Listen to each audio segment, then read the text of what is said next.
So I'm back from holiday, but more importantly, Bamba Dieng is back amongst the goals for Le Havre AC, bagging 2 goals in a very impressive 4-0 home win against Brest. However, the star man from this performance was attacking midfielder Kais Ruiz-Atil, who managed to pick up all 4 assists in that win with a 10 average rating, proving to be one of the signings of the season for us so far. He also leads the way in terms of assists in the league with 12 in just 18 games. Annoyingly, we followed up our good form by getting dumped out of the French Cup by FC Lorient before a tough away trip to Lille. In a game which saw us go 1-0 in front, goals from Jonathan Bamba and 2 from Jonathan David saw us fall 3-1 behind. There was a positive, however, as youngster Ricardo Teixeira, who came through our youth intake last season, came off the bench to score his first goal for the club with this lovely little chip over the goalkeeper. 2 back-to-back defeats were not ideal, but thankfully we managed to turn our fortunes around with 4-2 wins against Lens and Clermont before a 2-0 win at home to FC Nantes. And it looked like our good form was going to continue in a tough away test against Nice, with our gigantic centre-back Isaac Toure heading home from a corner to give us the 1-0 lead before Liam Delap was played in by João Lucas to chip the goalkeeper and make it 2-0. However, as quickly as we got that lead, it quickly vanished as we allowed Todibo to head home from a corner before giving away a penalty by tripping Kasper Dolberg in the box, and of course the big Danish striker converted with ease. However, we were much improved in the second half, and thanks to some good work from starman Kais Ruiz-Atil, he managed to force a bit of a goalmouth scramble where the Nice goalkeeper didn't cover himself in glory and allowed Liam Delap to convert this easy chance to make it 3-2. 4 wins on the spin then, and that set us up for one of our toughest tests of the season, which is of course PSG at home. And it was that man, Kais Ruiz-Atil, who was on hand once again for us to give us the lead with a thumping finish past Donnarumma. Lovely stuff. We unfortunately couldn't hang on till half-time though, as Gini Wijnaldum headed home from a corner to bring the Parisian billionaires level. We were playing brilliantly though, and 20 minutes to go until full time, an absolute cock-up at the back for PSG, presenting the chance for Liam Delap, who was on hand to make it 2-1. We might actually do this. Ultimately though, it would end in heartbreak as Lionel Messi played in Diogo Jota, who was quick enough to beat Rajkovic to the ball and once again draw PSG level, and the game would finish 2-2. It could have been a lot worse for us though, as into injury time Furlan Mayembo decided to hold down Lionel Messi, and the referee decided that was good enough for a red card. So all things considered, I think we can be happy with the point. There was more good news as on-loan striker Liam Delap picked up Player of the Month with 5 goals and 1 assist in his last 4 games. What a player. The bad news, however, was that 3 of our main starters would be suspended for our next league game, and that included defensive midfielder Idrissa Doumbia, who has been an absolute revelation since signing from Sporting Lisbon. I mean, just look at the arrows. It's a lovely sight to see now, isn't it? This would, however, give a chance to youngster Matteo Bodmer to get his chance in the first team, following some bids from some big clubs in the summer. So 3 changes to the starting 11 for our next game against Metz, and it saw us fall behind to an early goal from Philip Billing.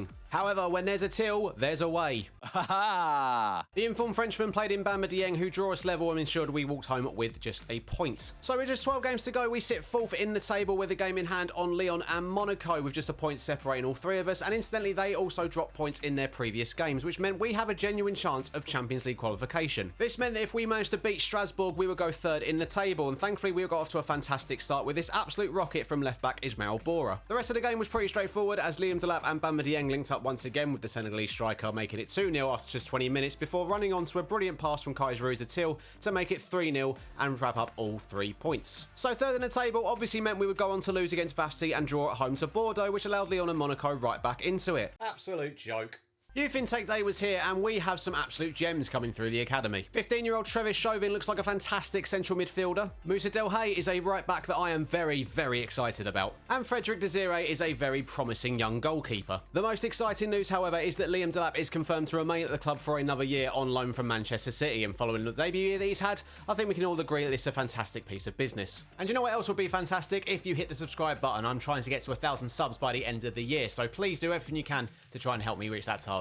Also, leave a like on the video whilst you're here as well, especially if you're enjoying the series, and let's face it, why wouldn't you be at this point? Back to league action then, and we took on Lyon, who are of course challenging us for a place in the top 3, and we didn't get off to the best start with Moussa Dembele heading them in front inside the opening 20 minutes, and things only got worse from there. In typical Le Havre fashion, we gave away yet another penalty, and Moussa Dembele was on hand to absolutely rifle it into the top corner. We did really well to fight back in the second half though, and despite a number of chances and this goal from starman Kais Ruiz-Atil to reduce the deficit to 2-1, it was the home side who walked away with all 3 points. That defeat saw us slip down to 5th in the table, just 2 points behind 3rd place Monaco with 8 games to go. Some quick transfer news. Our scouts came across 16-year-old Esteban Ararat, and we decided to offer him a contract, and he'll be joining us in 2025. Our defeat against Lyon was followed up with a draw against Rennes and wins against Troyes and Montpellier, which set us up for a massive game away at Marseille. This is a game that could have massive implications on who qualifies for the Champions League this season, so you can imagine my delight when Kais Ruiz-Atil headed us into an early lead, and just a few minutes later, that lead was doubled by that man again chipping the goalkeeper to make it 2-0. The points were wrapped up for us then on the 25-minute mark after some good good work from Victor Lecau, the ball found its way to part-time right-back Harrison Ashby, who scored his first goal for the club in spectacular style. And in the second half, Liam Delap celebrated his loan extension by thumping the ball into the back of the net to seal a very impressive 4-0 victory away at Marseille. Quite remarkably then, with 4 games to go, that win saw us shoot right up the table into the dizzying heights of second place. I mean, honestly, who would have predicted this at the start of the season? March was rounded off by an absolute robbery as Kais Ruuzatil somehow did not win Player of the Month despite an average rating of 8.08, 6 goals and 2 assists. I don't know who Misha Dembele has paid, but I want answers. I honestly cannot sing this man's praises enough. He has been an absolute star for us this season. 17 assists, 12 goals in just 33 appearances, and in my opinion, absolutely guaranteed for signing of the season. Disappointingly, Lyon took advantage of their game in hand to leapfrog us back into second place after they beat Lille 2-0, but thankfully Marseille went on to drop points in their game in hand, drawing 0-0 at home to Troyes, which meant a win for us against Saint Etienne would see us go back into third, but as you can see here, we had a slight issue with suspensions. This meant there was an opportunity for youngsters Bodmer and Teixeira to impress. And Teixeira definitely did impress with his lovely little knockdown to set up Bamba Dieng to give us a 1-0 lead just 13 minutes into the first half. And it did look like we were going to hold on for all 3 points, however, in injury time at the end of the game, all hell broke loose, with Matuidi heading Saint Etienne level. And just a minute later, even though we were over the allotted 3 additional minutes, Matuidi hit this spectacular first-time volley to seemingly give Saint Etienne all 3 points. I couldn't believe it. I just simply couldn't believe it. And as you can see here, I was checking what the implications of that late goal would mean for the league table. And in doing so, I missed the fact that Jamal Thierry was played in straight from kickoff and somehow managed to rescue us a 2-2 draw. What an absolutely mental game that was. Thankfully, that late goal meant that we stayed in 4th place, 3 points ahead of Marseille and just 1 point behind Monaco and 2 behind Lyon. Make that 5 points behind Lyon as they won their game in hand against Clermont Foot thanks to this late winner. Toulouse are up next and we had to wait until around the 75th minute, and it was that man Jamal Thierry once again who came off the bench to rescue us, scoring this goal to give us a much needed 3 points. More importantly, Montpellier held Monaco to a 0-0 draw, which meant we stayed in 3rd place by just a point. Side note, we play Monaco last game of the season. This is getting spicy.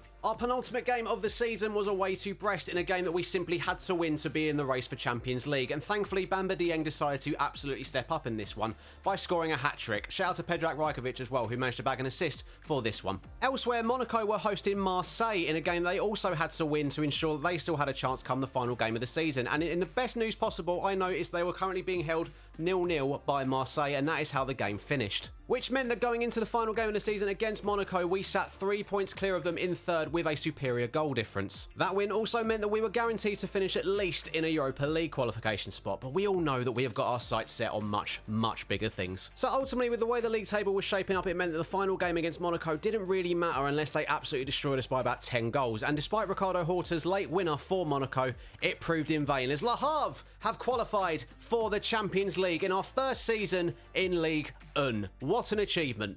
It is worth noting that with how the league works, we did not go straight into the group stages. We will have to go into the 3rd place qualifying rounds, but to be honest, I don't really mind. The budgets were announced for next season and we have 4 million. 4 million quid for getting into the Champions League. Unbelievable. Individually then, it was a fantastic year for our players, with Bamba Dieng finishing as top goal scorer with 27 goals and Kais Ruuzatil leading the way in assists and on top of the average rating list. And what makes this achievement even more spectacular is the fact that we had the 2nd lowest wage bill in the entire league and we were able to finish in 3rd. I don't understand how we've been able to do it. Well, there you have it, ladies and gentlemen. What a season for the Havre AC. Our first season in Ligue 1 and we have qualified for the Champions League. Just unbelievable. Remember, if you enjoyed this video, please remember to subscribe to the channel and leave a like on the video whilst you're there as well. Of course, if the next episode is uploaded by the time you're watching this, I'll make sure to include it on the end screen. But in the meantime, if it's not, why not check out one of the other videos on the channel. I've been Breezy, and as always, au revoir.